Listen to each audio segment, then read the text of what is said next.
আসসালামু আলাইকুম। আজকে আপনাদের সামনে একটি সতর্কতামূলক ভিডিও নিয়ে হাজির হয়েছি। তো যেটা আমার সাথে ইনসিডেন্টটা হয়েছে সেটা হচ্ছে যে এই ইনসিডেন্টটা কিন্তু আপনাদের সাথেও হইতে পারে। কারণ কি জানেন? আপনাদের প্রত্যেকের বাসাবাড়িতে একটা করে বোম নিয়ে আপনারা ঘুরছেন। আর এই বোমটা হচ্ছে প্রেসার কুকার। তো গতকাল রাত্রে আমাদের বাসার যে প্রেসার কুকারটা, এটা অনেক দিনের পুরনো ছিল অবশ্য। সো রেগুলার এটা মেনটেনেন্স করা হয় না, পরিষ্কার পরিষ্কার হয়, বাট এটার যে ভালভটা ওটা ওভাবে ক্লিয়ার করা হয় না। তো কালকে প্রেসার কুকারে রান্না করতে দিয়েছে।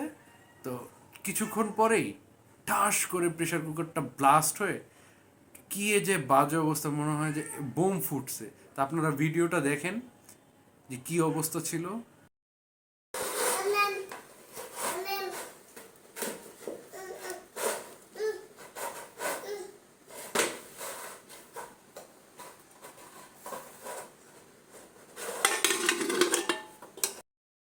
তো আপনারা দেখেছেন যে এই প্রেসার কুকার ব্লাস্টের ফলে কি হয়েছে।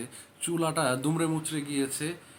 প্রেসার কুকারের ঢাকনিটাও পুরো আউট অফ শেপ হয়ে গেছে এবং চুলার নিচে একটা ফ্রাই প্যান ছিল।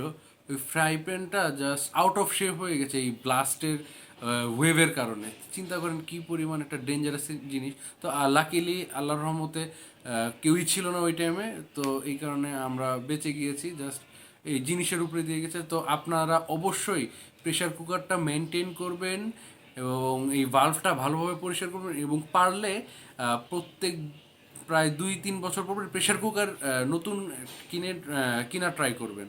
তো ধন্যবাদ, সবাই সতর্ক থাকুন।